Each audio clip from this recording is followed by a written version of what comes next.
Abandoned at Gate 15 at 11:47 p.m., she received the text that killed Paris.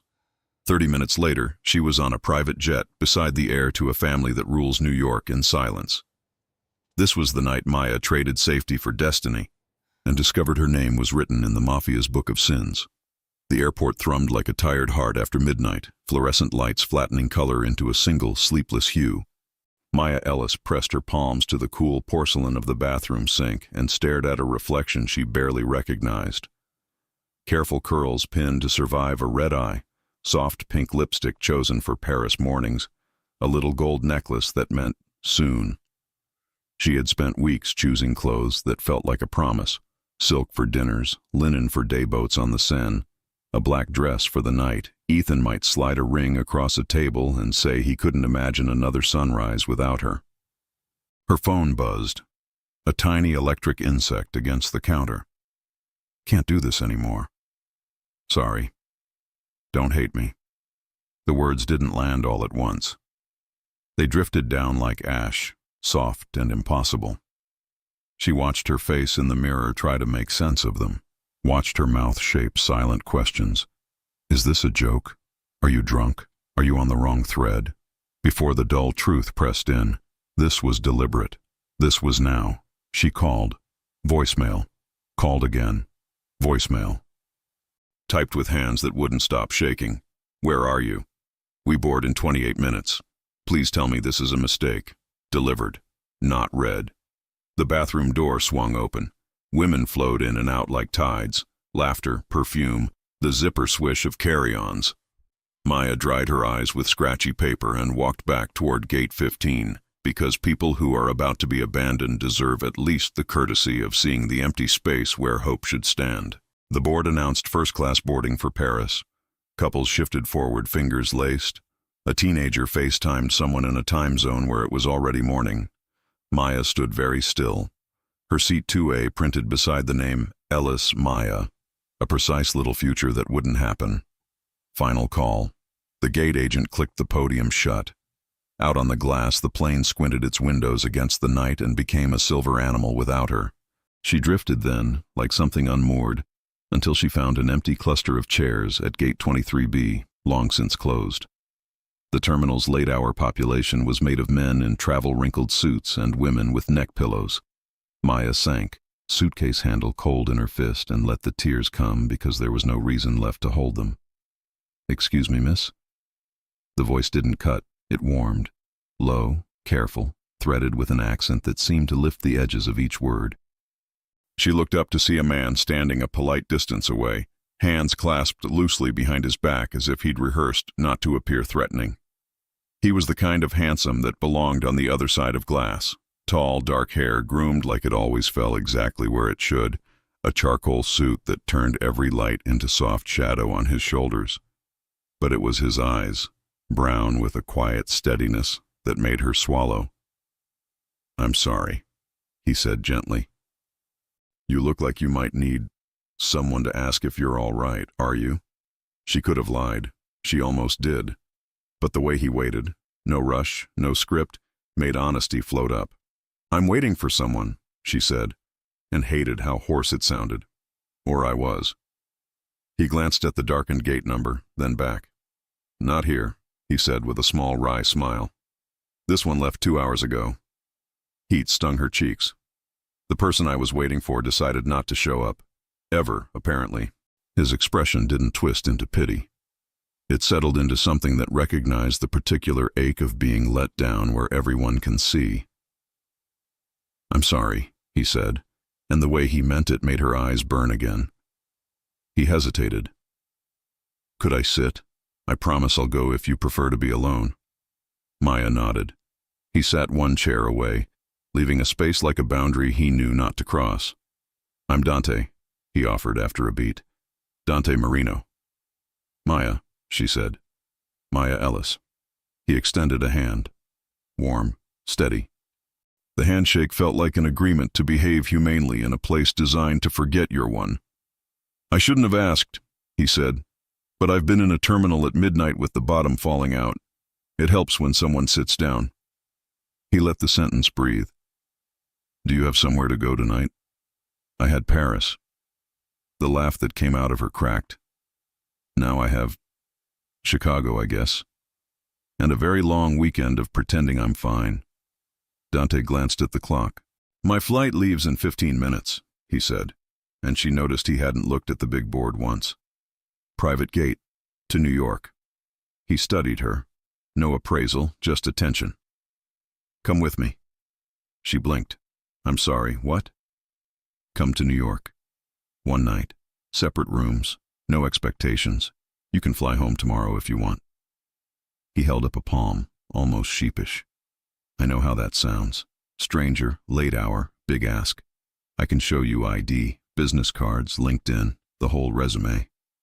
Or call my assistant. The word bent around humor, like it hid an inside joke he wasn't going to make at her expense. Or my mother, if references help. Your mother, Maya repeated, astonished to hear a laugh in her own voice. She's very thorough, he said gravely. She would like you immediately and demand I behave. Maya's phone lay heavy in her hand. No new messages from Ethan, no anything. Her brain ran the usual list. Don't go with strangers you know better. Play it safe. And then hit a quieter question she hadn't let herself ask in years. What if safe is what got you here? What's the worst that happens? Dante said softly, as if he could hear the argument. You fall asleep over the Atlantic and wake up to bagels instead of croissants. Or you say no and I walk you to a cab and you go home feeling like this all night. She stared at the floor, at gum ghosts and scuffed tile, and tried to summon the woman who made spreadsheets for imaginary vacations. But all she could find was the one who had stood at gate 15 while her name blurred. If I say yes, she said finally, there are conditions. Name them. Separate hotel rooms, separate plane seats if possible. And if I want to leave at any point, you help me get home with no debate. Deal, he said immediately, as if he'd been hoping she'd insist. All of it. He stood and offered his hand again. The space between them felt like the hinge of a door. Maya took it. They moved through a service corridor that smelled faintly of jet fuel and coffee that had been hot a week ago. Two men in black waited near a discreet elevator, broad-shouldered, expressionless in that way that says we are paid to have no expression. One of them looked at her, then at Dante, and made a barely visible nod that might have been a question. Dante's reply was a single word in Italian, too soft to catch. Both men melted into motion, professional and quiet. A lift, a corridor, night air that tasted like aluminum. The jet crouched on the tarmac like a sleek animal, lights warm along its spine. A woman in a crisp uniform descended the steps. Good evening, Mr. Marino, she said, voice neutral. We're ready when you are. Captain Smith, Dante greeted. This is Maya Ellis. She's joining us. If the captain was surprised, her face didn't register it. Welcome aboard, Ms. Ellis. Inside, everything softened, cream leather, a hum like sleep, the hush of money used to buy silence. Maya sank into a seat that reclined like a sigh. Across from her, Dante loosened his tie in a gesture that contained 100 small reliefs. Water. Tea, he offered. You look like your adrenaline just emptied out. Water, she managed. Her hands were steadier around the cold glass than she expected. The jet rolled, engines building until the world pressed her gently into the past.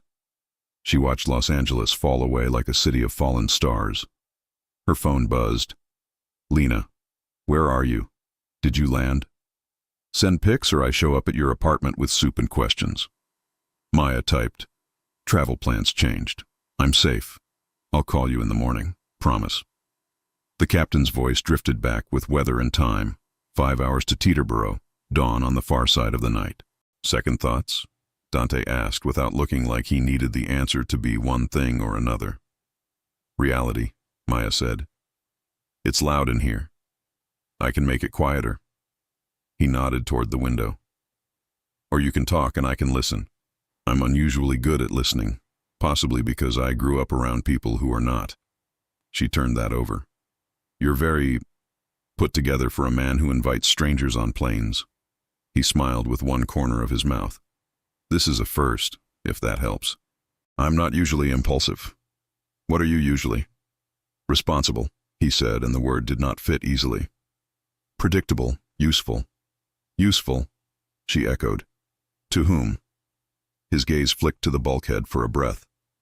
Family, he said, and something softened around the edges of the syllables. People who think of me as an asset. People who forget I'm a person unless I break. Have you? The question slipped out before she could call it back. Not yet, he said. I'd rather not test it. They sat with that. The jet found its altitude and smoothed out, night a velvet thing wrapped around them. Maya told him the shallow outlines, her work, the kids who had taught her what courage looks like when it's small and bald and smiling anyway. The fundraiser where she met Ethan, the months of feeling him turn into fog.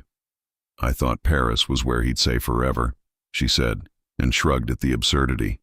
Turns out the gate was where he said goodbye. Men who leave by text, Dante said, deserve very specific consequences, most of which are not printable. A surprised laugh cracked loose from her. You sound like my sister. She sounds smart. She'll hate this, Maya said. This plane, you, the way I said yes to something I don't do. I'll help her hate me less, he said. I have references, and a mother.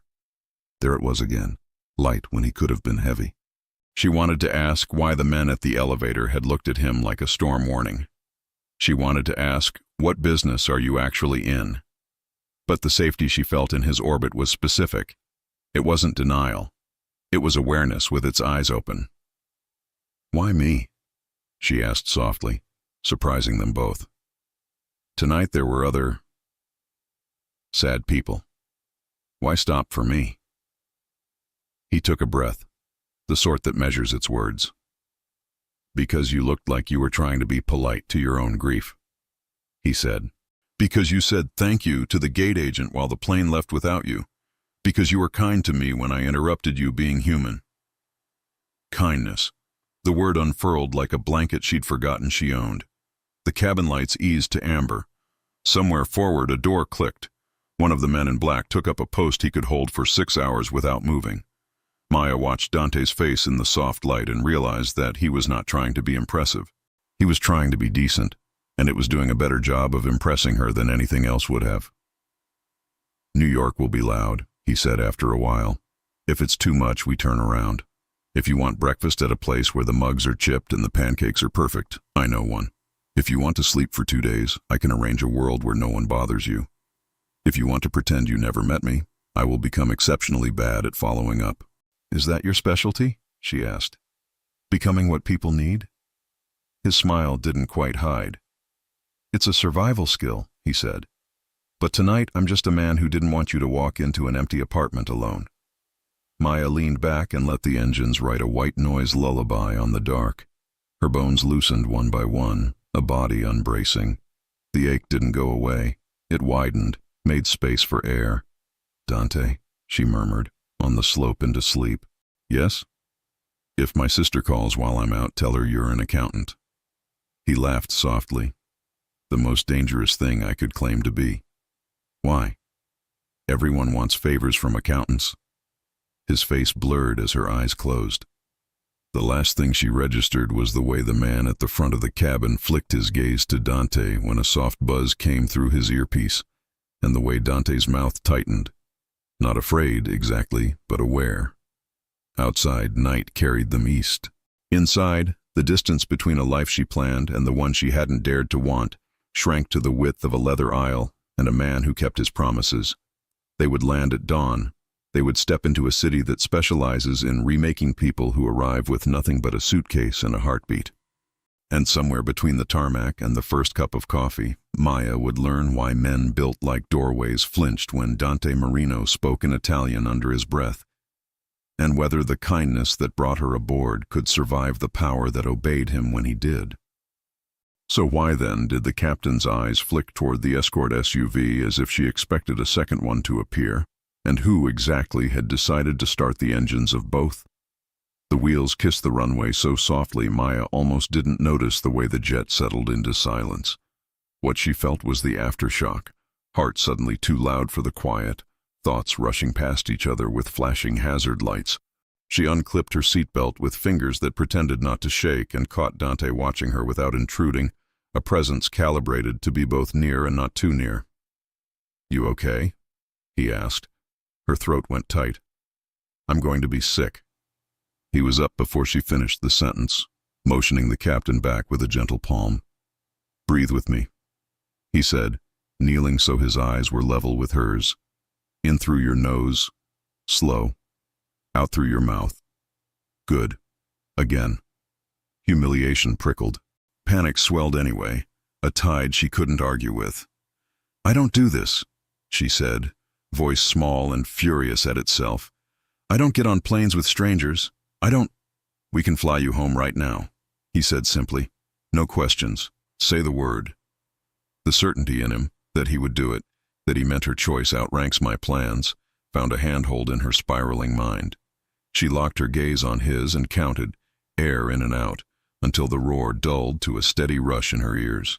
"I hate that you saw that," she whispered, wiping at a tear with the heel of her hand. "I like that you're human," he said. "It's rare where I live." The door opened. The dawn outside had that metallic blue that makes even secrets look cold. The captain thanked them. The men in black moved first. One stepped onto the stairs, scanning the tarmac with the detached attention of someone who cataloged threats for a living.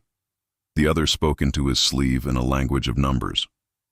Maya felt Dante's palm hover near the small of her back, not touching, present. The wind bit. The first breath of New Jersey morning tasted like tin and possibility. They descended to a waiting SUV that wore its neutrality like a uniform. The driver said, "Morning, Mr. Marino," without looking back. Another SUV idled a car length behind them. Maya noticed how the second vehicle tucked itself into their wake like a shadow that knew the choreography by heart. She decided this was the part where she asked one real question. "Those men," she said softly, watching the airport slip away. "They work for you?" "They work for my family," he said, and the pause after family was paper thin but strong. "They make sure I'm not an easy problem to solve." "Are you a problem?" He considered that with a surprising seriousness. To some people, yes. To others, less so. "I try to be a solution where I can." The skyline appeared, a row of graphite teeth catching the first light. The SUV slipped into the tunnel, light strobing the interior in a rhythm that made everyone look like a different version of themselves with every flicker. Maya the nurse, Maya the abandoned, Maya with a choice. Dante the gentleman, Dante the command. Her phone buzzed as they surfaced into Manhattan, Lena across the screen, then the avalanche of texts that had piled up while the world under her changed zip codes. "Where are you? Why aren't you answering? Tell me you're not alone." She glanced at Dante. He pretended to read an email and failed to hide the way he was trying to give her privacy. Maya thumbed call. "Zuzu?" Lena's voice landed so loud she had to hold the phone away. "Are you alive? I swear to God if you—" "I'm okay," Maya said, and her voice came out steadier than she felt. "I'm safe." "Where? With who? Do I need to drive somewhere and light it on fire?" Maya took a breath. Straight lines. No flinching. "Ethan dumped me at the gate. By text. I met someone who helped me. I'm in New York." Silence. The kind that stretches over disbelief like plastic wrap. "New York. Separate rooms," Maya said fast. "No weirdness. He kept every boundary I asked for and then some. He's been kind, Lena." That's what serial killers' podcasts sound like in the beginning. Maya almost laughed. He has a mother, and employees that call him Mr. Marino like he invented their last names. That is not the comfort you think it is. A sigh flared in the speaker. "Text me the hotel, I'm not kidding, and answer your phone every time I call or I assume you're in a trunk." "I'll answer. Promise." She ended the call and found Dante looking at her openly now, mouth quirked. "Your sister likes me already. She's printing your picture and throwing darts at it." "Excellent. That means she'll listen when I tell her you're safe." The SUV pulled under the arching canopy of the plaza. The kind of building that pretends it has always been there and always will be. Bellman flowed toward the doors. A concierge's smile reorganized for someone with a file in the back office. A small string of staff glances connected Dante to a memory the hotel clearly had of him. Regular, respected, trouble contained. 2 rooms, he told the desk. Same floor. The clerk didn't ask for a card. He asked how Mr. Marino liked his pillows. Keys slid across marble. Elevators held themselves open like obedient golden mouths. In the solitude of the lift, Dante held out a key card. "For you," he said. 15th floor. "I'm 15 as well, opposite wing." He angled his chin toward the ceiling cameras. "None of my guys inside your hall unless you call." My guys, she thought. The possessive made sense on him. It didn't feel like ownership so much as responsibility. Her room swallowed her. It was too beautiful for her shoes, too wide for her breath. She stood at the window while Central Park shook out its morning joggers. She hung the black dress she didn't need on a hook she didn't deserve. And when the tears came again, they were brief and honest, less about Ethan than about the version of herself that had believed a future should arrive on schedule. Her phone rang. "Hungry?" Dante asked. "I know a place where the pancakes change lives." "I could eat," she said, which meant I could be human, yes, but nothing fancy. "God forbid," he replied, almost relieved. "Meet in the lobby in 20. Downstairs he had shed the tie and some imperceptible layer of armor. He led her past lobby florals, through a corridor heavy with framed history, out into air that stung her cheeks and made the city smell like metal and sugar. They walked. The 2 trailing men dissolved into the flow of foot traffic like shadows choosing different bodies to wear. The diner lived on a corner that collected people who believe in regular coffee. Vinyl sighed under them. The waitress called Dante Han without irony and topped off mugs like blessings. "This is perfect," Maya said, mouth full of pancake that tasted like Sunday. "I come here when I want honest food and newspapers no one reads anymore," he said. He folded the sports page, failed to pretend he wasn't mostly watching her reclaim color. He asked her about the unit where she worked, and she told him the small truths. The way kids smile with their whole faces, the way parents age in hours, the way nurses become both quiet warriors and furniture you can lean on. "What about you?" she asked, and watched caution move behind his eyes. "What do you do besides offer stray people better mornings?" "I run a logistics company," he said. The answer was accurate and insufficient in the same breath. He let it hang, then added, "I'm trying to make it less of what it was, more of what it should be, which is clean, useful, boring." A ghost of a smile. "I'm not there yet." The bell over the door jingled. A man in a sharp, forgettable suit stepped in and scanned the room with eyes that didn't belong to someone who cared about eggs. He clocked Dante and adjusted his path to not approach. Dante's men, who had taken stools at the counter and suddenly loved black coffee, didn't turn their heads. The room kept eating. The air thickened by 1 degree. Maya set down her fork. "Tell me the part that makes people like him change their route." He blew on his coffee as if time were his to cool. "My name," he said. "Or rather, the people attached to it. We own businesses. We move goods. We sign contracts other people don't see. There are rules." "Rules," she repeated, soft, tasting the edge of it. "Lines we don't cross," he said. "Not if I can help it." A pause. "You are safe with me. I won't let my world use you." "I'm not something to use," she said, more iron in it than volume. He met her gaze. "Exactly." Outside, morning thickened into day. They left bills that would embarrass a smaller appetite and stepped back into a city that had decided not to be gentle. The park took them in like a deep breath. For a stretch, they just walked, overhearing snippets of other lives, letting the rhythm of runners rethread their insides. Maya's phone buzzed with a text from her supervisor. "Hope Paris is magical. See you Monday. XO." She swallowed. "I should figure out work." "What do you want to do?" Dante asked. "Right now, not forever." "I want to stop hearing his message in my head," she said. "I want a day where every thought isn't a defense brief for a man who chose convenience over courage." "Then that's the day we build," he said. A kid on a scooter veered too wide ahead of them. A cab horn snapped. The world hiccuped. Dante moved without thinking. One step, an outstretched arm catching the scooter's handlebar. A murmured, "You're okay, buddy," sent down to eye level like an oath. The kid's mother mouthed, "Thank you," with the particular ferocity of people who've just watched the worst version of something they love not happen. Maya watched the way Dante's body knew how to put itself between danger and someone small. Not a performance. A reflex. The part of her that sorted people into boxes rearranged a label. They looped back toward Fifth Avenue as noon began to cook the air. A black SUV shifted lanes, 2 cars behind them, and then stayed there. Not closing, not falling back. A steady presence. Maya caught the flicker of a side mirror and the possibility reflected in it. "We're being followed," she said quietly.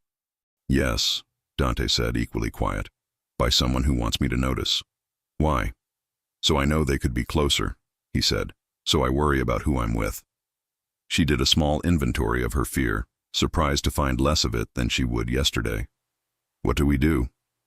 We go about our day," he said, like a man calling a bluff. "We let my people do their jobs. We eat lunch where the breadbasket is a religion. We buy you comfortable shoes because I noticed you packed for Paris cobblestones, not New York sidewalks. And if I tell you to get in a car I didn't order," he added, amused and deadly at once, "you tell me to go to hell." She huffed a breath that could almost be a laugh. "Deal."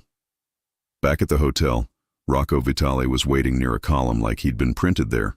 Mid-40s, suit that didn't advertise anything, an air of having seen the floor of every room before anyone entered it. "Boss," he said to Dante, and the words slid across the carpet like a blade she couldn't see. "Rocco," Dante returned, and the softness on his face did not move an inch. "This is Maya Ellis." Rocco's look traveled from Maya's shoes to her eyes with respectful economy. "Ms. Ellis." He nodded once, not quite a bow. "Welcome." "Thank you," she said, because she had been raised to match respect with respect. To Dante, Rocco said, "The black Tahoe stayed on us from the tunnel. Colorado plates, probably fiction. They wanted us to count them." "Let them feel seen," Dante said. "And hungry." Rocco's mouth made a near smile. He cut a look at Maya, not hostile, just measuring. "You need anything, I'm 10 feet away, and sometimes 3. "I'll try not to trip over you," Maya said, which won the ghost of a grin before he dissolved back into architecture. In her room, the city's hum threaded the walls. Maya showered the plane out of her hair and borrowed courage from the hotel's white robe. When she stepped back into the hall, an envelope leaned against her doorframe. Her name, not printed, written. A hand that pressed too hard on the downstrokes. Inside, a grainy photo from an airport security camera. She and Dante in the jetway's shadow, his hand extended, her hand taking it. The caption, block letters clipped from something cheap, "Choose wisely." The floor tilted. She looked both directions at once. Empty hall, wallpaper too ornate to be useful. She let out a breath she hadn't realized she'd been holding and slid the photo under the door with the toe of her shoe like it might bite. Dante answered on the first ring. "Maya?" "I have something you should see," she said, and hated how calm she sounded. "It's... someone left a message." "Leave it where it is, don't touch it, I'm outside your door." She hadn't heard him arrive. The lock's light winked. He stepped in with Rocco behind him, both men switching into a stillness that changed the weather in the room. Maya pointed. Rocco crouched, eyes narrowing. He snapped a picture with a phone that had no case. He held the envelope with a handkerchief that looked too expensive for the job and slid everything into a slim black pouch that swallowed it like a magician's trick. "Cute," Rocco said. "Dated, but cute." "Russo?" Dante asked, voice quieter than her heartbeat. "Could be," Rocco said. "Could be someone who wants to look like him." Maya folded her arms over herself without meaning to. Dante noticed. "You're safe," he said, and for the first time since she met him, she saw anger lean its shoulder under his words. She shook her head. "I don't want this to become a movie where I'm the love interest glued to a chair while men deliver speeches." "No one glues you anywhere," Dante said. Ever. Rocco's phone hummed. He read a text, his brows ticking up a fraction. Blake landed. JFK, solo. Looks like a meeting midtown, unknown party. Ethan, Maya said, and the name tasted like something that had gone off in the fridge. He came here. People like him don't like loose ends, Rocco said without apology. Dante turned to Maya, not making decisions over her head. You don't have to see him, he said. You don't owe him that. What if I want to hear him lie to my face? She said evenly, so I can stop imagining better lines for him. Rocco's mouth twitched, impressed against his will. We can make that safe. Dante didn't look at Rocco. He kept his attention on her. We do this your way, at your pace. But before you decide anything, there's something I should tell you, and I would have told you today regardless. He didn't shift his stance, didn't soften it with charm. He delivered the words like truth was the only currency he had left. My family name opens doors, he said. It also locks them. The company I run is a real company. It also sits at the edge of things you read about and hope not to meet. I've spent 2 years pulling it toward the light. Not fast enough for people who want it out yesterday. Too fast for men who like their money the old way. If you stay near me, someone may try to make you an object lesson. Maya's pulse thudded once, hard. And if I step away? I don't chase you, he said. I make sure no one else does. It wasn't self-pity. It wasn't performance. It was a man naming the line on the floor and refusing to move it an inch closer to her feet. She felt the shape of her fear, then she felt the shape of his choices around it. Okay, she said. Thank you for telling me. A beat of quiet. Rocco cleared his throat as if oxygen needed an escort. Boss, the tail just switched cars on 57th. If we're moving, I'd prefer sooner. Dante nodded once. Give me 10. He looked at Maya. Eat with me tonight. Neutral ground. Windows. Too many witnesses to be dramatic. Is this where you say the name of the restaurant and I pretend I've heard of it? He almost smiled. It's where I say the name and you tell your sister. And if at any point you want to leave, we leave. Separate cars, Rocco inserted, as if stating a law of physics. Separate cars, Dante echoed. He took a step back, as though proximity itself were pressure. Rest, call Lena. If anyone other than me or Rocco knocks, you call downstairs and say housekeeping. They'll patch to us. And if it's housekeeping, they'll be offended, Rocco said dryly. But they'll live. They left. The room unfolded around her again, expensive and useless. Maya called Lena and said the things that would be weapons in anyone else's mouth but were concern in hers. She ate half a room service apple because she needed to do something sane. She stared at the envelope's ghost on the carpet until the pattern blurred. She told herself she was still the woman who didn't choose chaos. She told herself she was temporarily borrowing the courage to not run from it. Evening pooled at the baseboards faster than she expected. The city tinted itself to drama. A text from Dante arrived, efficient and unfussy. Car for you at 7:10. I'll be 5 minutes later.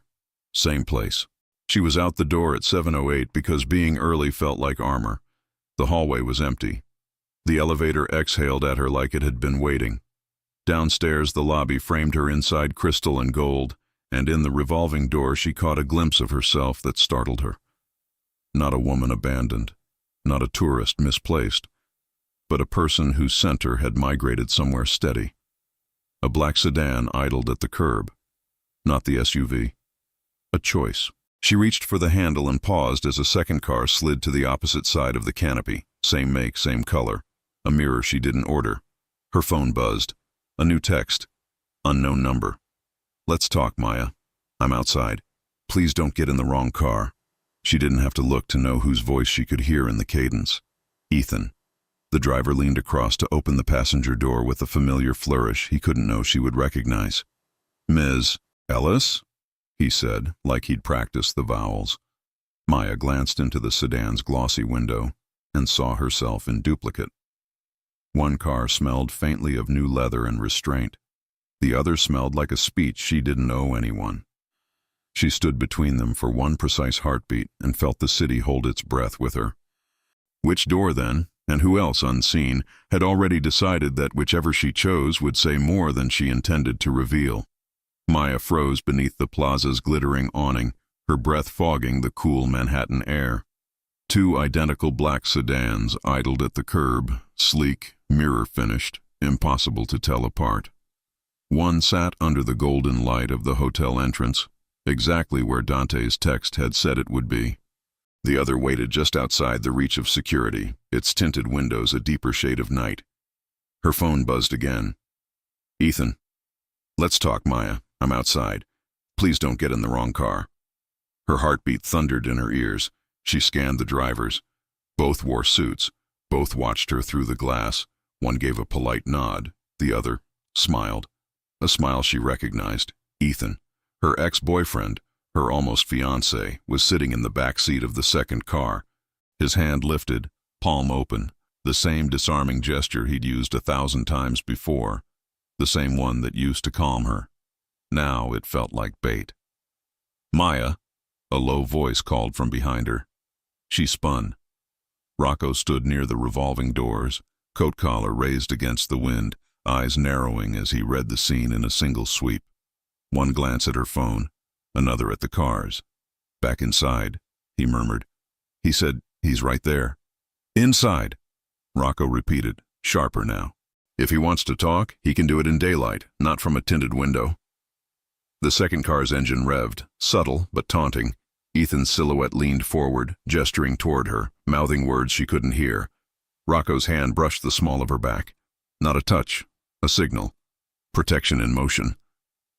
He angled his body between hers and the curb just as the first car's door opened. Dante stepped out, dark coat flowing like part of the night itself. His gaze cut across the sidewalk, registering everything in seconds. The duplicate vehicle, the familiar face inside, the tension coiling in Rocco's stance. "Inside," he echoed, tone absolute. Maya hesitated, part fear, part defiance. "It's Ethan. He followed me." "I know," Dante said quietly, "and he's not the only one watching." He nodded once toward the streetlight across the avenue. A man leaned there, pretending to scroll a phone, his posture too rigid, his jacket too flat across the hip. Another shadow flickered in the cafe window reflection, someone pretending not to look. Rocco stepped ahead, murmuring into a mic she couldn't see. Two of Dante's men emerged from a nearby SUV, their movement so smooth it felt rehearsed. Within seconds, the second sedan eased away from the curb, boxed by traffic Dante hadn't even signaled. Ethan's face turned toward her one last time, before the car slipped into the flow and vanished. Maya exhaled shakily. "You had people watching?" "I have people everywhere," Dante said. "Not because I like it, because I have to." She wanted to argue, to tell him this wasn't normal, that she didn't belong in a world where every corner might hide a lookout. But the truth pressed down harder. Ethan had followed her, found her, tracked her flight across the country, and somehow Dante knew before she did. Inside the hotel's warm glow, her knees finally trembled. Dante guided her into the nearest lounge, a quiet alcove with velvet chairs and golden lamps. The noise of the city dulled behind glass. "Talk to me," he said gently. Maya sank into a chair, clutching her phone. "He must have tracked my location, or called my sister. He said he wanted to explain." "Explain what?" Rocco asked, scanning the lobby like conversation was a secondary function. That he panicked, that he had a ring, that it was all a mistake. Her laugh came bitter. "I almost believed him." "Almost," Dante said. "That word will save your life one day." She frowned. "You sound like someone who said yes to the wrong person before." Dante's gaze shifted, not away, but inward. "When you grow up in my world, you learn to read intention faster than affection. The wrong yes can cost you everything." He leaned forward, elbows on his knees. "Listen carefully, Maya. If Ethan reached out tonight, it isn't about closure. It's leverage. Someone knows you're with me. That makes you useful." "Useful?" she echoed, ice threading through her chest. "To who?" "Depends who sent him." Rocco's tone was clinical, detached. "Could be Russo, could be another rival, could be the feds." "The feds?" Her pulse spiked. Why would the FBI care about me? Because they care about him, Dante said softly, nodding toward himself. And they know innocence draws better bait than guilt. Maya shook her head. No, I'm not part of this. I'm a nurse. I don't belong in your shadow world. I know. Dante's voice carried no argument, only fact. And I'll keep it that way. But I can't do that if you meet with men who want to use you as a door. Rocco's phone vibrated. He stepped aside, murmured in Italian, then returned with his jaw tight. We've got confirmation. Russo's people were tailing Blake. They picked him up after he left JFK. Maya's stomach dropped. Picked him up? Not dinner, Rocco said grimly. He's in their hands. She stared between them. So Ethan's, what, a hostage now? Or an offering, Dante said. Russo likes symbols. He'll dangle Blake as proof he can reach me through anyone. Maya's mind spun. But why involve me? Because you matter to me now, Dante said quietly. The words hit harder than she expected. Not romantic, not manipulative, just honest. Like an admission neither of them had planned. She swallowed. I didn't ask for that. Neither did I, he said. But here we are. A silence hung, thick, aware, unsteady. Then Rocco cleared his throat. Boss, if Russo's circling, we need to move. You have dinner at Osteria Veluto in 40. Half the upper district will be there. Perfect, Dante said. Public place.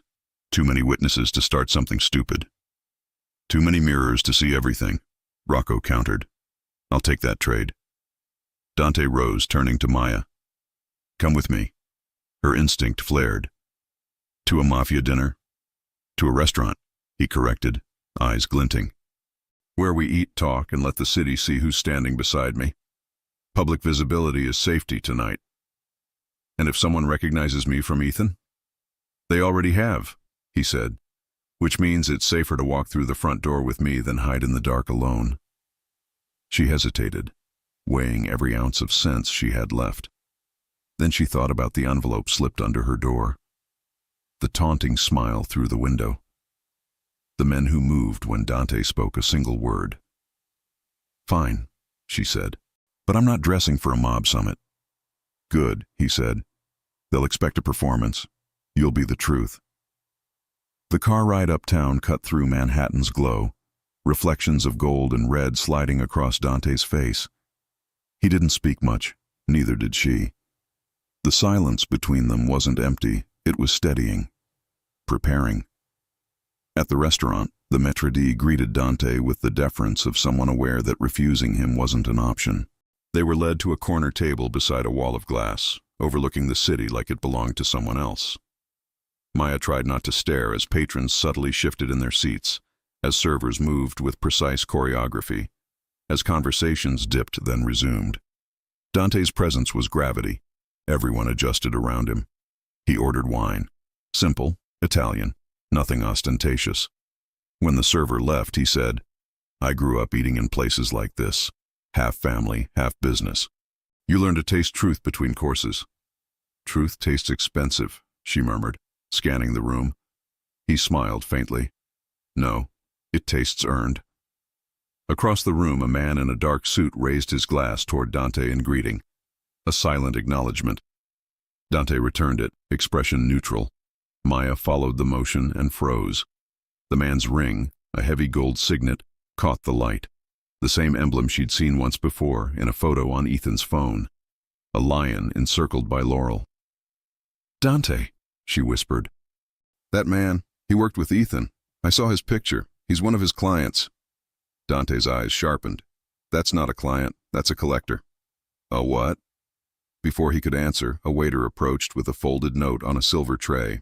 No envelope this time, just ink on ivory paper. Dante unfolded it. His jaw tightened. He handed it to her. So this is how the heir chooses his replacements. Be careful which hearts you use as shields. Some break more loudly than others. V. Russo, Dante said. Maya's pulse spiked. He's here? No, Rocco said from behind her shoulder. She hadn't even noticed him enter. He doesn't need to be. Dante set the note down like evidence. He's testing boundaries, seeing how close he can get before I push back. Will you? Not yet. He leaned back, eyes steady on hers. Not until I know what else he's willing to gamble. Like Ethan, she said quietly. He nodded once. Or you. A shiver traced her spine. Why me? I'm no one.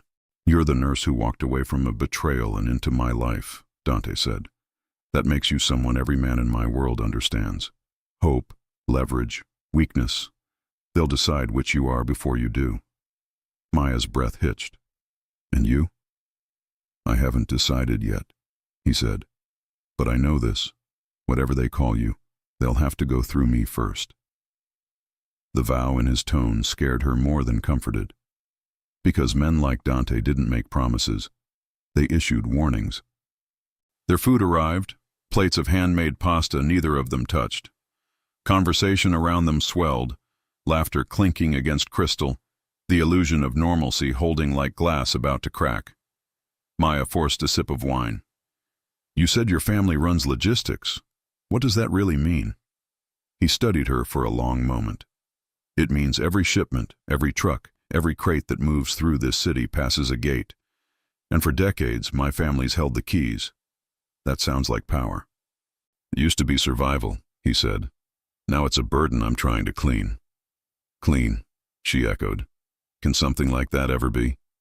He looked at her like the question mattered more than she knew.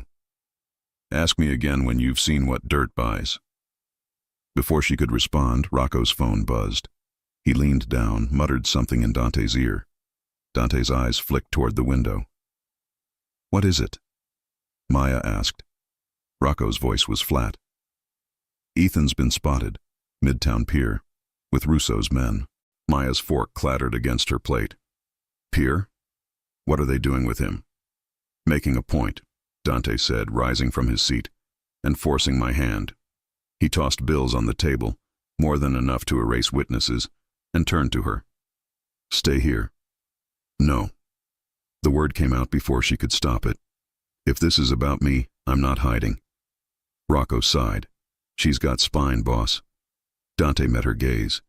Then stay close, and do exactly what I say. As they stepped into the night, the city air felt colder, sharper, alive with danger.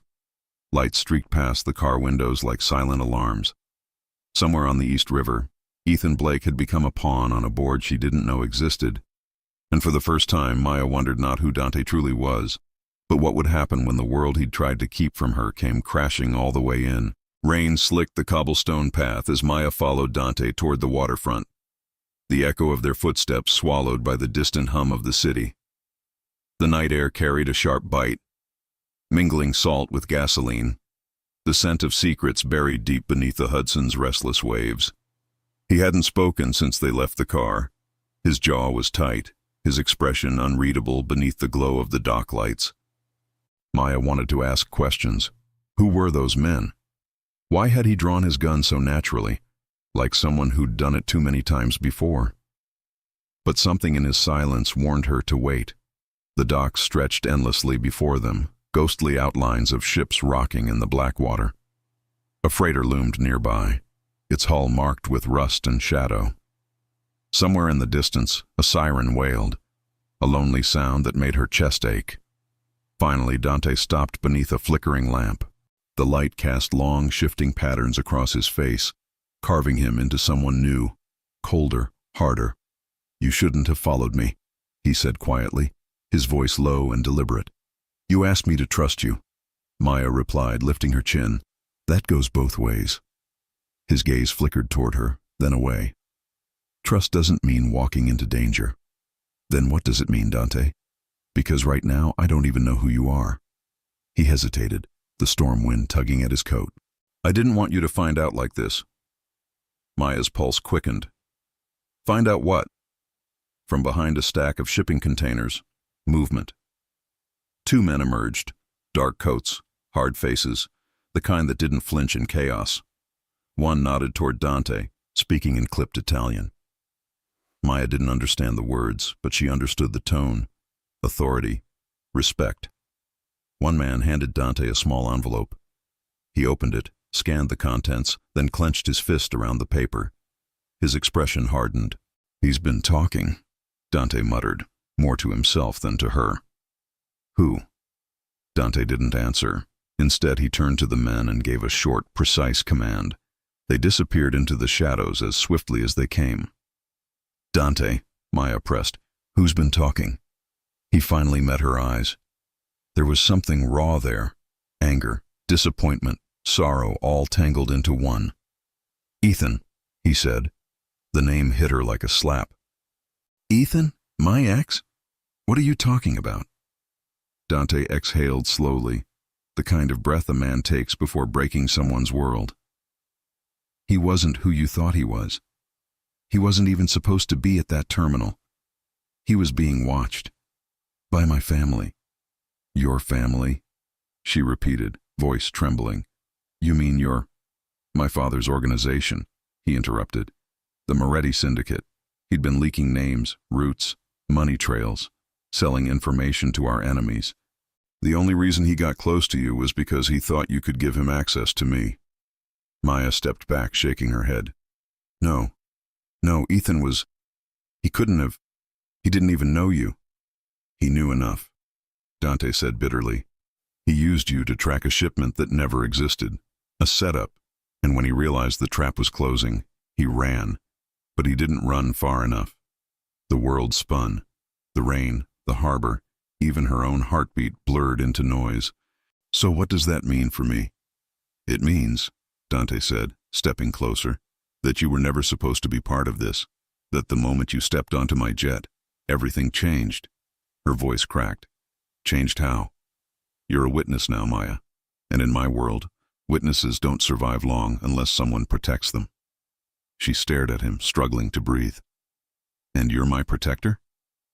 His eyes softened, the hardness faltering just for a heartbeat. If you'll let me. For a moment they stood there, caught between the glow of the dock light and the roar of the dark water. Then, from somewhere deep in the shadows, a sound, a metallic click, unmistakable and cold. Dante moved instantly. His hand shot to his sidearm, his body twisting to shield her as a gunshot split the night. The bullet struck the metal railing inches from Maya's head, sparks flaring like fireflies. Down! Dante barked, pulling her behind a crate as more shots echoed across the waterfront. The men he'd spoken to earlier fired back, their shouts blending with the chaos. Maya pressed her hands over her ears, her pulse roaring louder than the gunfire. Who are they? She gasped. Russo's men, Dante growled, reloading. They must have followed us from the airport. He peeked over the crate, then cursed under his breath. We need to move. Before she could protest, he grabbed her hand and led her through the maze of containers. Bullets pinged against steel, the air thick with smoke and rain. Somewhere behind them, a man shouted in Italian, a voice that made Dante freeze. Russo, he whispered, the word laced with venom. Maya didn't need an introduction. The figure stepping from the shadows carried power like a second skin. Tall, sharp-eyed, a smirk curling beneath the brim of his hat. So this is the girl, Russo drawled, his accent smooth and mocking. The one worth betraying a family for. Dante's gun was steady, his expression carved in ice. She's not part of this. Let her go. Russo chuckled. You know that's not how this works. Your father made promises he couldn't keep. And now you're hiding behind a civilian? She's not a shield, Dante snapped. She's the only reason I'm not like him. Something flickered in Russo's eyes. Recognition, maybe pity. Careful, ragazzo. Love makes men weak. And in this business, weakness gets you buried. Rain pelted harder, thunder rumbling across the river. For a moment, time hung still, two worlds colliding in the space between gunfire and confession. Then, headlights swept across the dock, more cars approaching. Maya turned, panic rising. Dante! But he was already moving, taking her hand again. We're done here. They ran, slipping through a side gate as Russo's men shouted behind them. The screech of tires echoed off the warehouses, and Maya didn't dare look back. By the time they reached the empty street beyond the port, her lungs burned, her dress clung to her skin, and every step felt like running through a dream she didn't understand. Finally, Dante stopped beneath a neon sign flickering over a boarded-up diner. His hands trembled, not from fear, but fury. They weren't supposed to find us this soon, he muttered. Someone tipped them off. Who? Maya asked, breathless. He looked at her, eyes shadowed. I don't know yet, but I'll find out. A siren wailed in the distance, growing louder.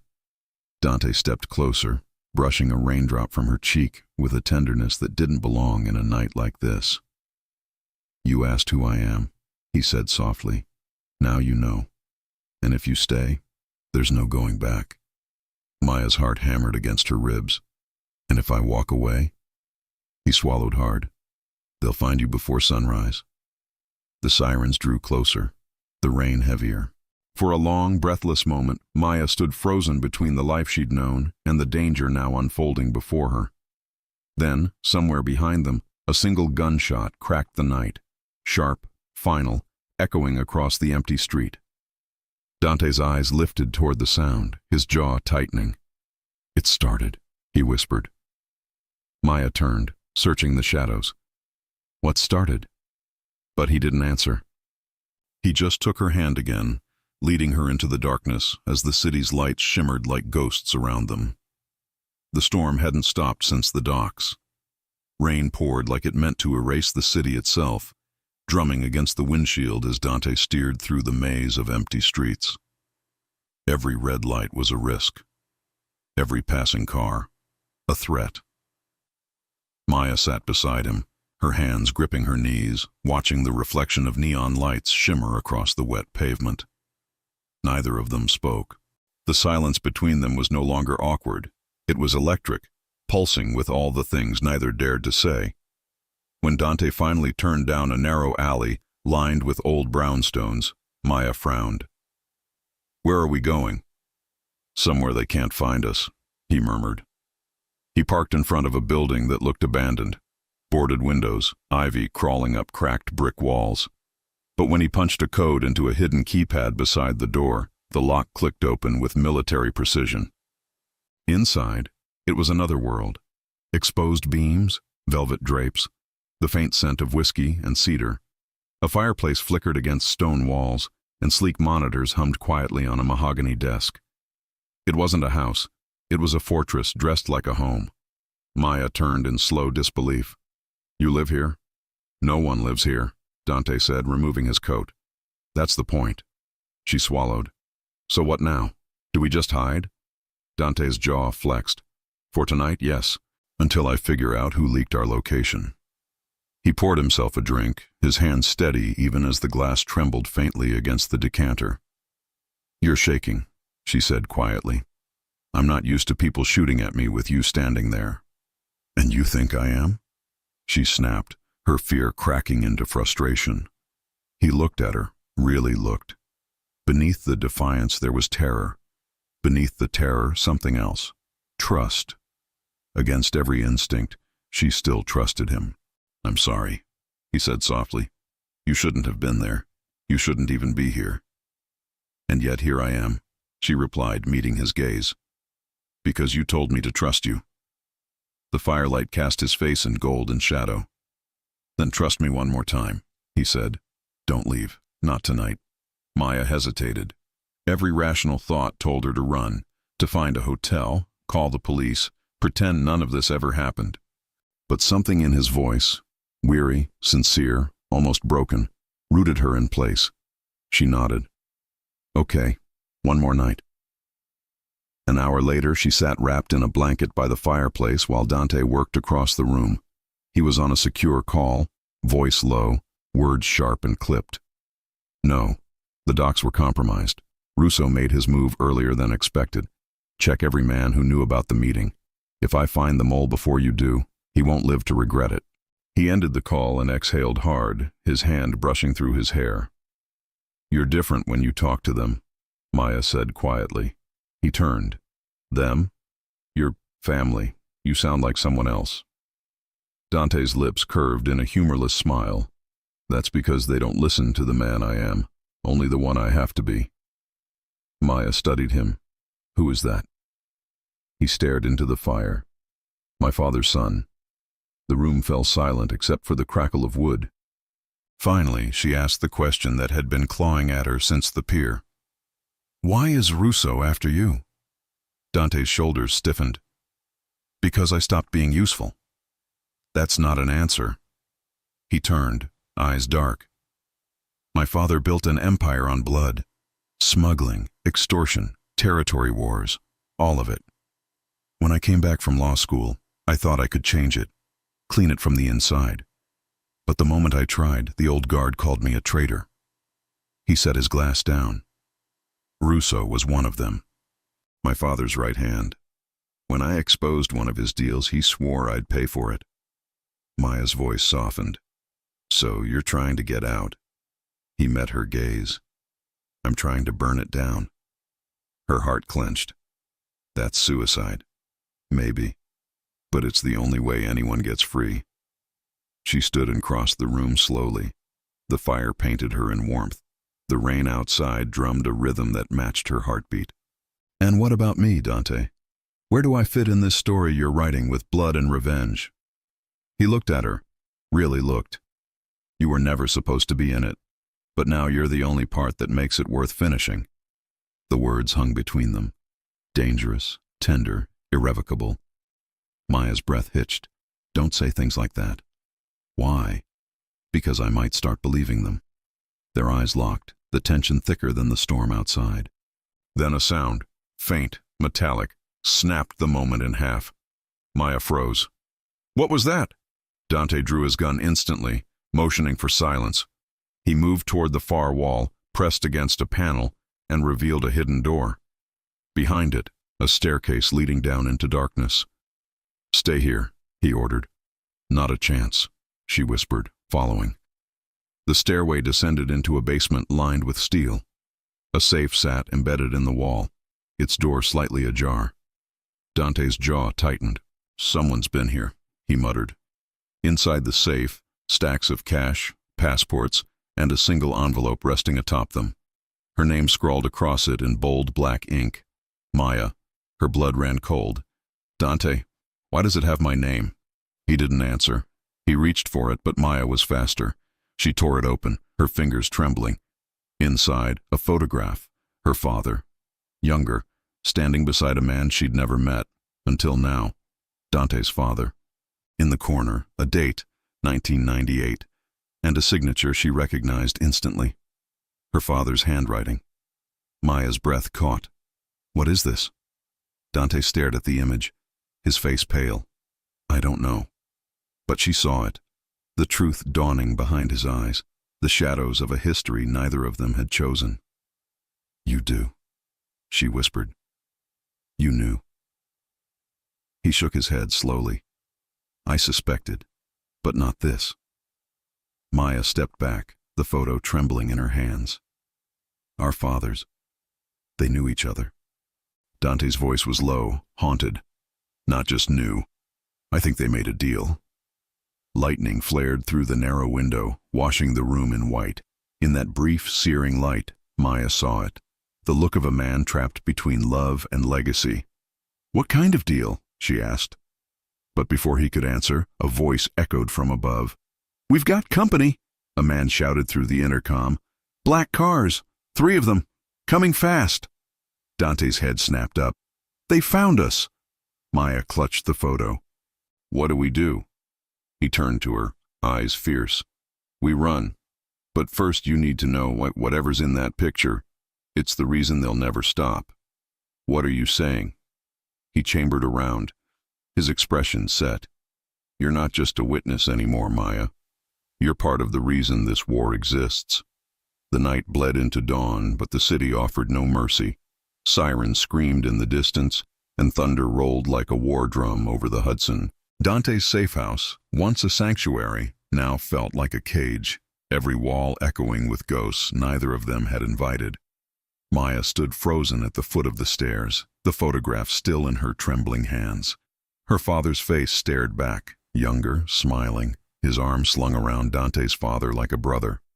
Behind them, the shadow of a warehouse marked with a symbol she didn't recognize. A serpent coiled around a dagger. Dante watched her from the doorway, his expression unreadable, though the storm in his eyes betrayed him.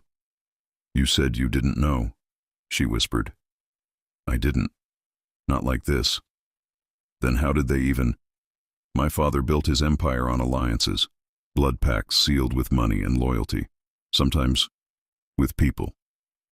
Her chest tightened. People? Arranged marriages, debts paid with futures, promises made before children were even born. The words hit her like cold rain. You think? I don't think. I know. Dante stepped forward, voice low, grave. That signature, your father's handwriting, it's a contract. The Morettis don't make deals without signatures. Maya felt the world tilt beneath her. What kind of contract? The kind that binds bloodlines.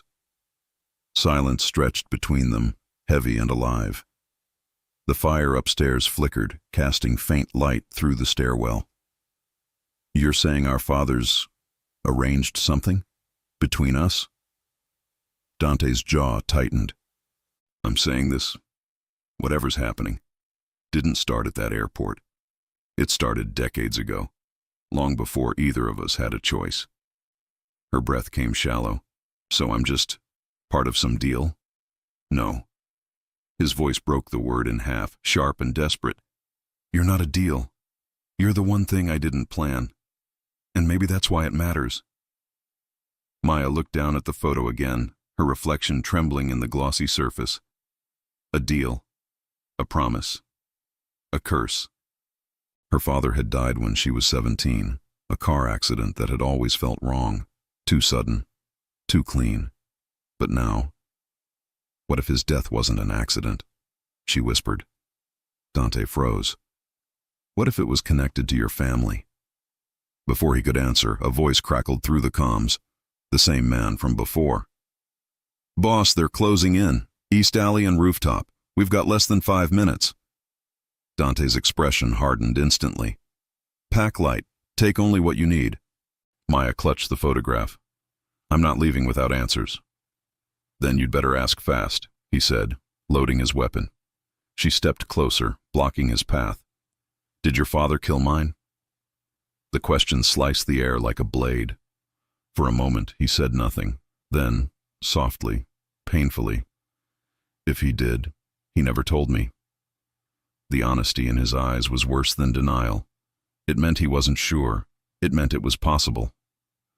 Thunder cracked overhead. The lights flickered. Somewhere outside, tires screeched, the sound of engines cutting through rain. Dante grabbed her wrist. We have to move now. Where? A secondary location, a warehouse in Red Hook, one my father doesn't know about. She hesitated. And if he does? His lips pressed into a thin line. Then we don't stop running. They burst through a service door into the alley, rain slashing across their faces. A black SUV waited, tinted windows, engine humming. One of Dante's men, tall and broad-shouldered, opened the rear door.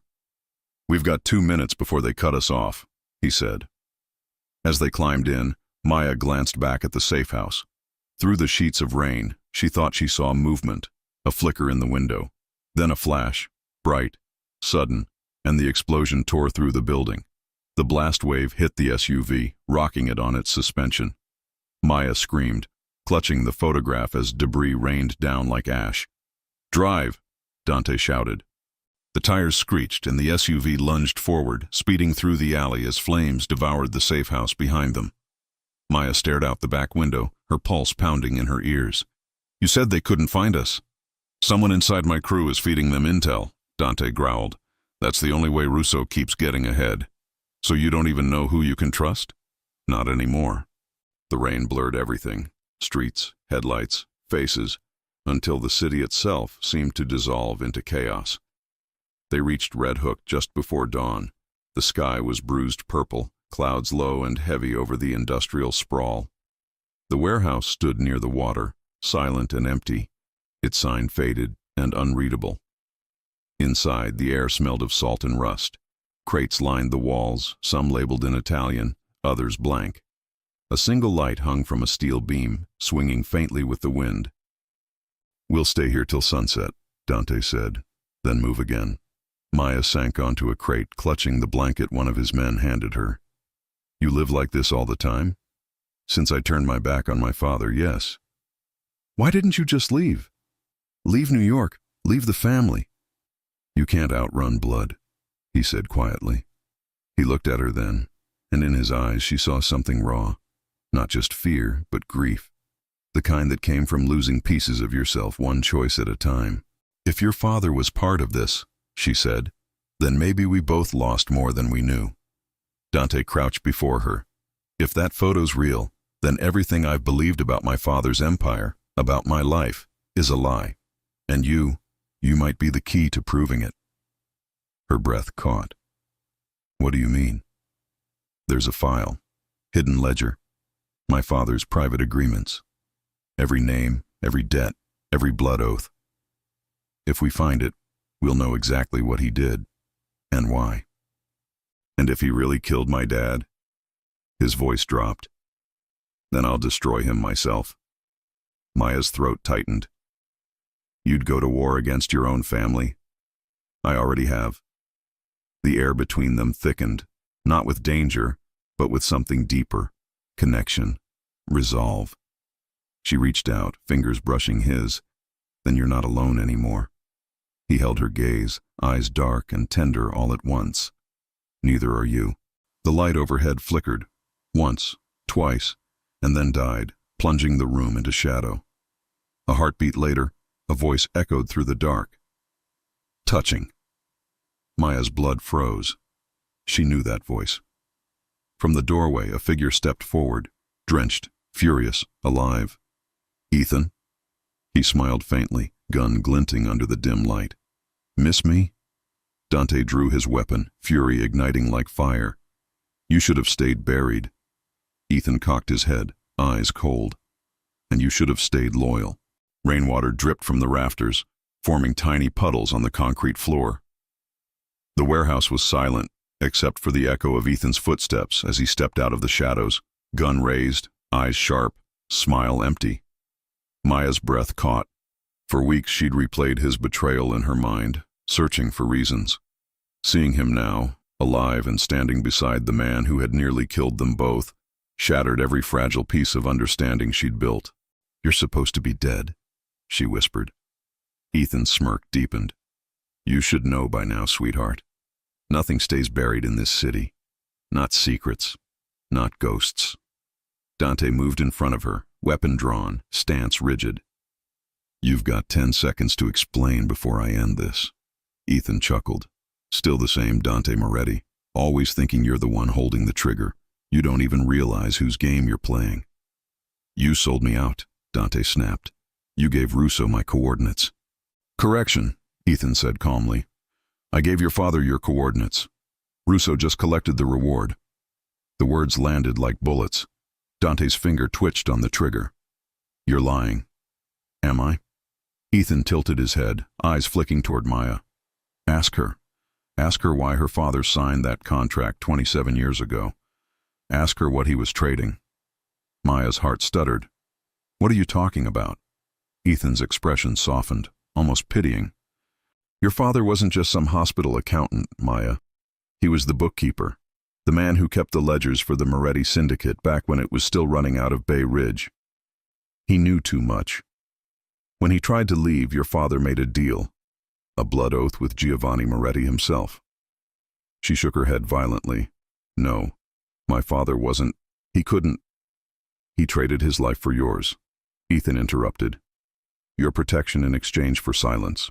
But when Giovanni died, that oath became negotiable. Dante froze, the color draining from his face. That can't be true. It's all in the ledgers, Ethan said. You think I spent 3 years pretending to love her for nothing? I was sent to find them, to bring her back when the old man called in his debt. Maya staggered back as if struck. You used me? Ethan's voice faltered. At first, yes, but then I... Don't, she hissed, tears burning her eyes. Don't you dare. Dante's hand tightened around his gun. You're done talking. Not yet. Ethan's tone hardened. You want me dead? Fine. But if you shoot me, the truth dies with me. The ledger, the files, every deal your father made, they're hidden, and I'm the only one who knows where. A heavy silence fell. Rain pounded against the roof, thunder rolling like the city's heartbeat. "What do you want?" Dante demanded. Ethan's gaze slid back to Maya. "Her. Over my dead body." "That's one option," Ethan said casually. "The other? She comes with me. I take her to your father. He clears your name, lifts the bounty, and you walk free. You get your empire back. Everyone wins." Maya's stomach twisted. "You're insane." Ethan stepped closer, gun steady. "You don't understand what's coming. Russo's nothing. He's a pawn. The old man's building something bigger. Alliances with the syndicates in Miami and Vegas. Anyone in the way gets buried. And you, Maya, you're not just in the way. You're the loose end." Dante's voice was low, deadly. "You think I'll hand her over?" "You won't have to."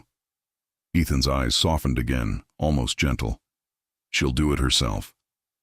Maya stared at him, disbelief giving way to horror. "Why would I ever go with you?" "Because if you don't, he dies." The words hung like smoke. Ethan tilted his gun, not at Maya, but at Dante. "Right here. Right now." Dante didn't move, didn't flinch. His eyes locked on hers. "Don't you dare," he said quietly. "Don't even think about it. I'm not going to let you die because of me," Maya whispered. "You think going with him saves me? It doesn't. He'll kill us both once he's done." Ethan laughed softly. "You two really do make a good movie." Maya's mind raced. If Ethan was telling the truth, if her father really made a deal with Dante's, then this war wasn't just theirs. It was hers too. "Where's the ledger?" Dante demanded. "Safe," Ethan said. "Hidden in a place your father swore he'd never go back to." He paused, letting the silence linger. "The church in Red Hook." Dante's eyes narrowed. "The one with the boarded windows." Ethan smiled. "Funny how the past never really dies, huh?" He stepped back, gun still trained on Dante. "You've got 12 hours to decide. Bring her to the church by midnight. Alone. Do that, and I'll give you the ledger. You'll have proof. You'll know everything." He looked at Maya. "Or don't. But if you don't show, I'll bring the war to your doorstep." And then, in a flash of movement, he fired. Maya screamed as the bullet ripped through the air, striking one of the steel beams beside Dante's head. Sparks exploded in the dark. By the time the echo faded, Ethan was gone, swallowed by the storm. Maya collapsed against the crate, shaking. "He's lying. He has to be." Dante holstered his gun, his face grim. "Not about the church. That place is real. And if the ledger's there, then so is the truth." She looked up, eyes glistening. "And if the truth destroys you?" He met her gaze, voice steady. "Then we burn it together." Outside, thunder rolled again, not from the sky this time, but from engines approaching. Dante's phone buzzed once, a single message on the screen. "They found us. 2 minutes." He turned to Maya. "Looks like we're not done running yet." Maya clutched the photograph tighter, heart pounding. "Where do we go?"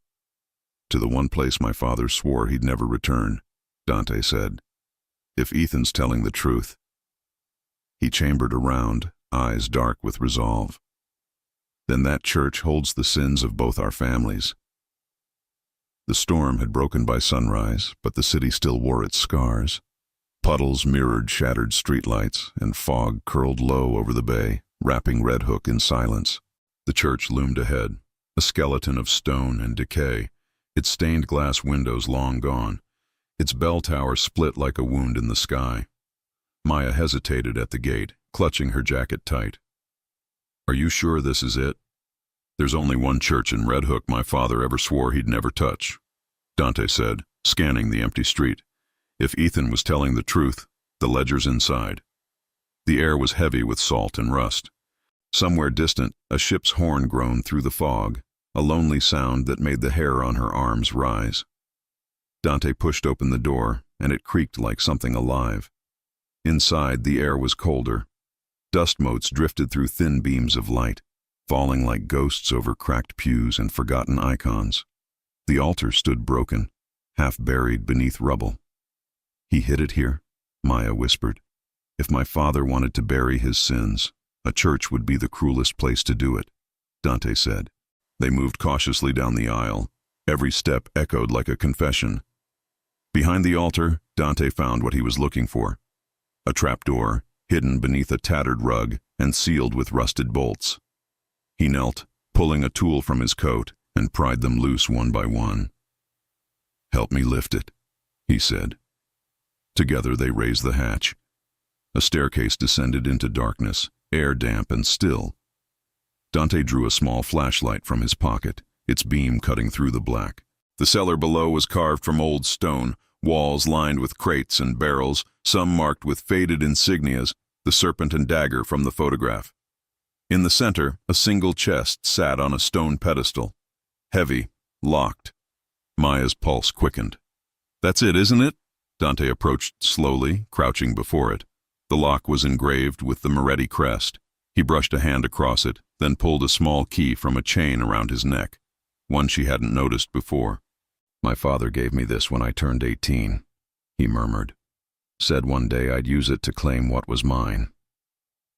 Did you ever ask what that meant? I thought he meant the empire." He met her eyes.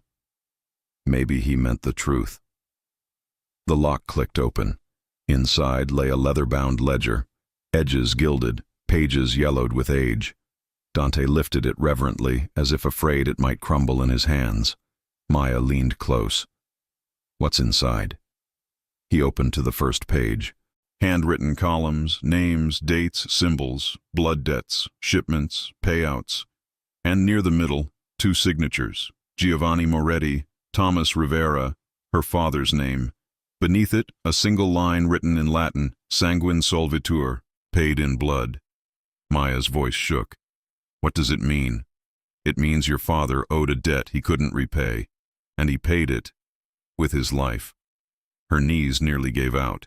"So he really was murdered," Dante finished quietly. "But not by my father." He turned the page. The next entry listed a name circled twice in red ink, Marco Vitale. Maya frowned. "Who's that?" Dante's expression hardened. "My cousin, my second in command." The realization hit them both at once. "He's the mole," Dante breathed. "He's been feeding Russo everything, the dock, the safe house, even the photo." Maya's heart pounded. "Why would he do that?" "Because he thinks he should be the heir. And if Russo takes me out, he gets the throne by default." He slammed the ledger shut, fury simmering beneath the surface. "He used Ethan. He used you." Maya's eyes filled with tears. "Then my father died because of your family's war, and now we're trapped in the same one." Dante stepped forward, gripping her shoulders gently. "No, we end it here. We use this ledger to expose them all. Every deal, every lie. Once the council sees it, they'll have no choice but to strip my father's legacy. And if they come after us, then they'll find we're not running anymore." The moment hung between them, resolve tangled with something deeper. Then, a sound. Boots, multiple pairs, crunching on broken glass above. Dante's head snapped up. "They're here." Maya's pulse spiked. "How?" "Marco. He must have followed us. He wants the ledger." He stuffed it into his jacket and grabbed her hand. "Back entrance, now." They sprinted through the cellar as footsteps echoed down the stairs. A voice shouted in Italian, sharp and furious. Another replied, calm, familiar. "Marco." "He's really going to kill you," Maya whispered. "Not if I get to him first." They burst into a side corridor, climbing a narrow staircase toward a boarded-up door. Dante shouldered it open, spilling them into an alley behind the church. But before they could move, a gun cocked. "Leaving so soon?" Marco Vitale stood in the fog, flanked by 2 armed men. His tailored coat was soaked, his smile lazy, cruel. "You always were good at finding what didn't belong to you," he drawled. "But this ledger is mine." Dante drew his weapon. "You sold us out. You got her father killed." Marco shrugged. "Collateral. Every empire's built on bones, even yours. You betrayed blood." "No, cousin," Marco sneered. "I freed it." Rain began again, soft at first, then harder, drumming against steel and stone. "Hand it over, Dante. You're outnumbered, And you wouldn't risk her life. Maya's heart pounded. Dante didn't move. You're right, he said evenly. I wouldn't.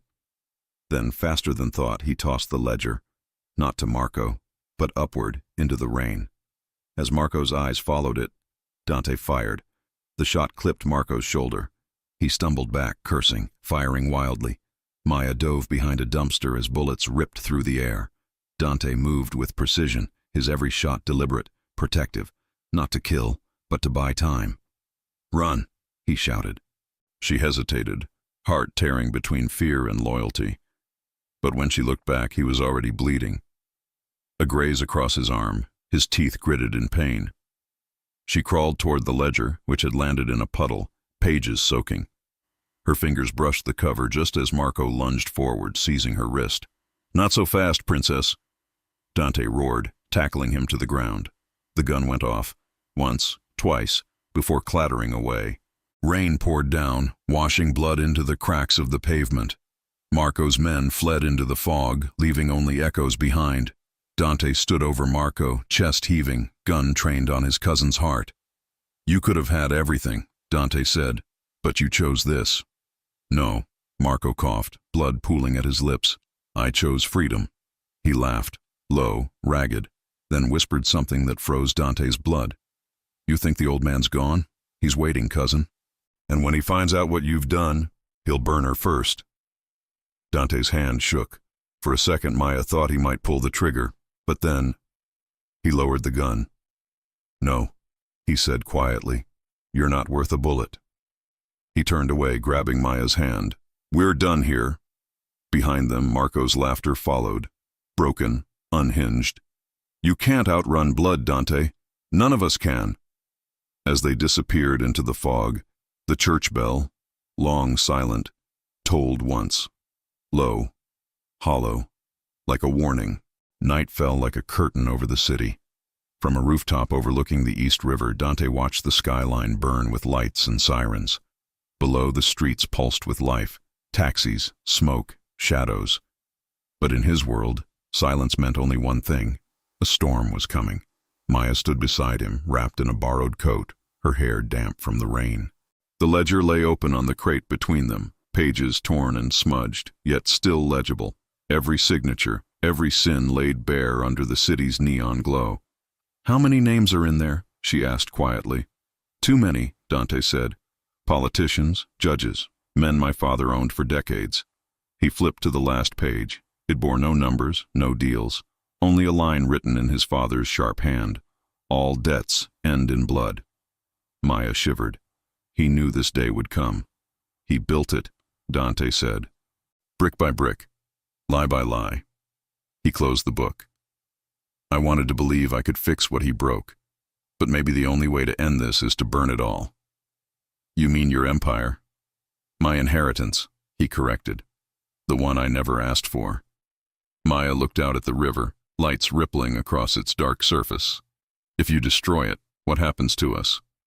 He met her gaze, the city reflected in his eyes. Then maybe we finally get to live. She wanted to believe him, to believe that love could survive a legacy built on blood. But before she could speak, the faint rumble of engines broke the quiet. Dante's head snapped toward the street below. 4 black cars rolled up in formation, headlights cutting through the fog. Doors opened in unison. Men in suits spilled out, precise, armed, disciplined. And in the middle, stepping out last, came Giovanni Moretti.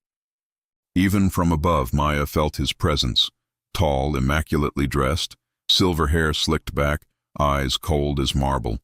A man who carried his power like armor, and his sins like scripture. Dante's breath stilled. He came himself. Your father? No, Dante murmured. My judge. Below, Giovanni looked up and smiled. He already knew they were there. He wants you to come down, Maya whispered. No, Dante said. He wants me to kneel.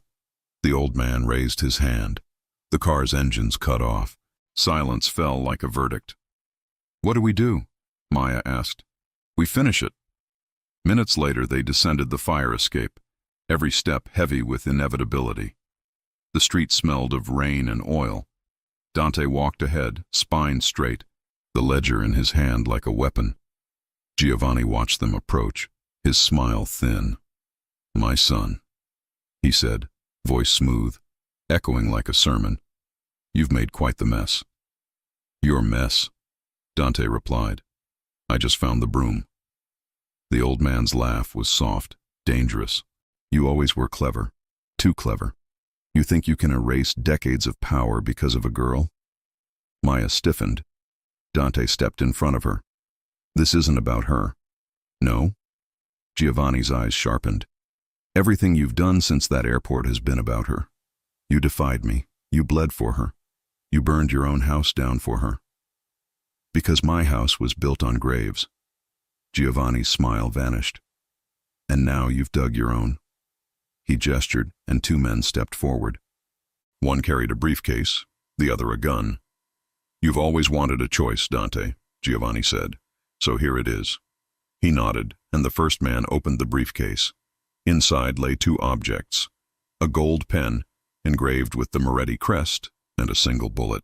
"Sign the ledger," Giovanni said softly. "Bring her to me. Restore what's mine, and I'll let you live. You'll inherit everything I built. Power, respect, freedom." He paused.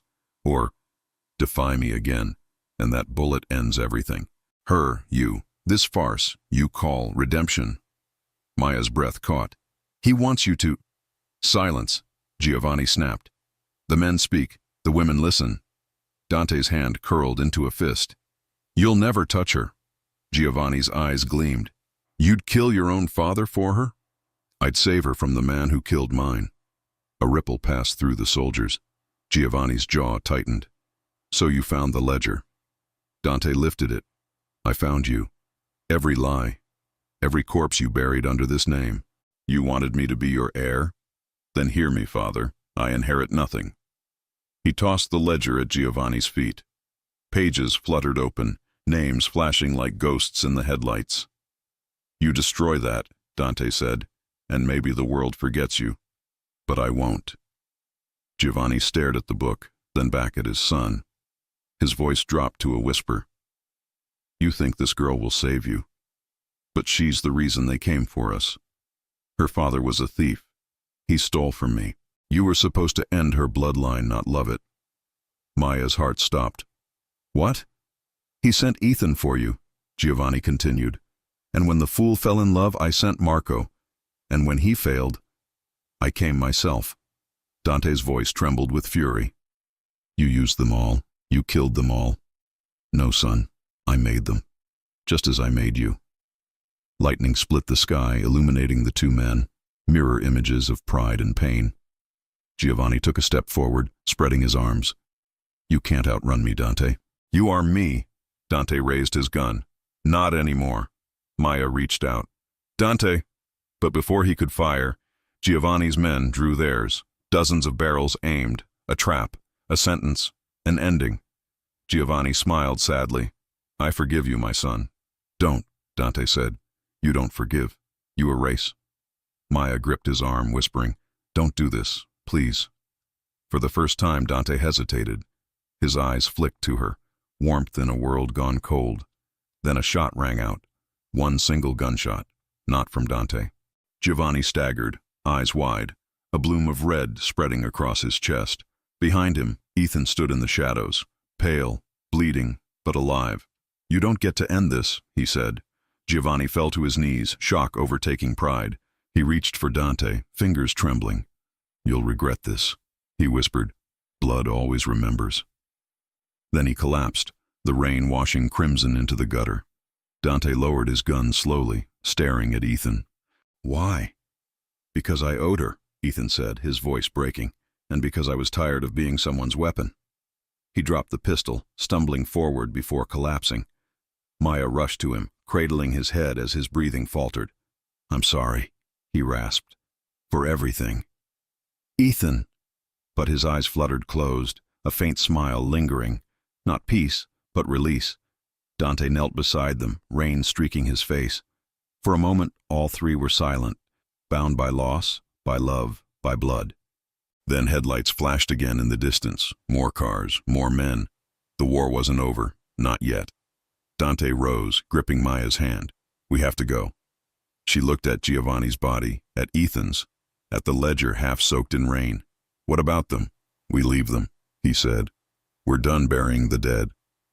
They disappeared into the fog, sirens growing closer, city lights flickering like stars through smoke. And as the rain fell harder, Maya realized the truth her father had tried to protect. No one escapes their blood. But maybe, just maybe, they could rewrite what it meant.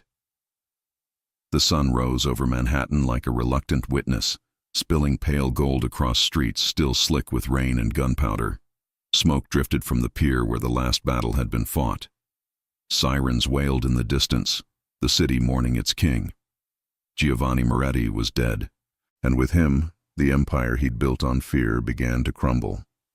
From a rooftop across the river, Dante watched the skyline in silence.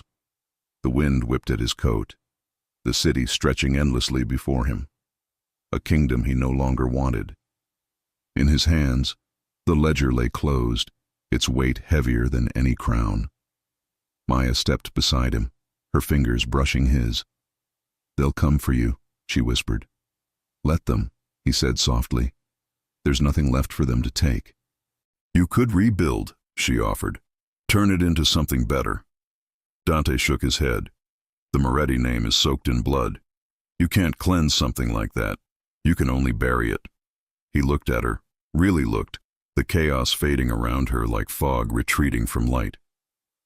You once asked who I was, he said. I think I finally know. Who? A man who's done running. She smiled faintly. And what about me? You're the reason I stopped. For a long moment, the world held its breath. No gunfire, no footsteps, no threats in the dark.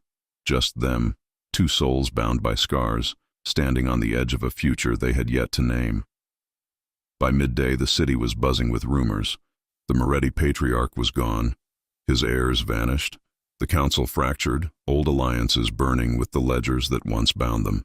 But in a small airfield outside the city, beneath the steady hum of a private jet, Dante and Maya prepared to leave it all behind. Maya glanced at the plane, sleek, white, almost peaceful against the open sky. You really think we can just walk away? Not walk, Dante said. Run. He handed her a passport. New name, new life, hers. I don't need this, she whispered. I need you. Dante's eyes softened. You'll have both. And you? I've got one last thing to do. Her heart clenched. What thing? He looked back toward the city. There's a safe house uptown. Inside is every cent tied to my father's operations. If I walk away now, it'll just fall into another monster's hands. I'm going to finish what he started and destroy it. Maya reached for him. Then I'm coming with you. No. He shook his head. You've already given up too much. So have you. They stood there, locked in silence, the engine's low roar filling the space between them. Then slowly he smiled. Small, weary, real. You're stubborn, and you're out of options. He laughed, the first true laugh in what felt like years. Then let's finish this, together. That night, they lit the final fire. The old warehouse burned bright against the skyline, flames licking the sky as papers, ledgers, and false fortunes turned to ash. It wasn't vengeance. It was absolution. As they watched from across the street, Maya took his hand. It's over, she whispered. Dante nodded. No, it's beginning. They turned away from the flames, walking into the night. No sirens behind them, no shadows chasing them. Only the echo of their footsteps, steady and in sync. 1 year later, sunlight spilled across the terrace of a small cafe overlooking the Mediterranean. The air was warm, the sea calm, the world unrecognizable from the one they'd left behind. Maya sat at a corner table, sketchbook open, a cup of espresso cooling beside her. She wore white, light, soft, free. The laughter of tourists drifted through the air, mingling with the scent of salt and citrus. Behind the counter, Dante moved quietly. No suit, no weapons, no ghosts. just a man learning how to live. He poured 2 cups, carried them to her table, and sat across from her. "You ever miss it?" she asked. "The noise?" He smiled. "Sometimes. The danger? Never." "And the name?" He shook his head. "Moretti died that night. The man sitting here, he just makes coffee." She smiled, reaching across the table to lace her fingers through his. "And I just draw." For a moment they said nothing. The sea shimmered before them, gold and endless. The past was far away, not forgotten, but forgiven. Dante lifted his cup. "To second chances." Maya smiled. "To the life we chose." Their cups clinked softly, not like gunfire, but like peace. Above them, gulls soared over the horizon. The wind carried no scent of smoke, only salt and sunlight. And for the first time in either of their lives, the future felt like something they could touch. The end. Love can't erase the past, but it can rewrite the ending. If you enjoy stories like this, take a moment to subscribe to the channel. That's how I'll know you truly liked it. Even if you're watching on your TV, grab a second to join this family of fans who love emotional and heartfelt stories. Your support means everything, and it helps us bring you even more tales like this one.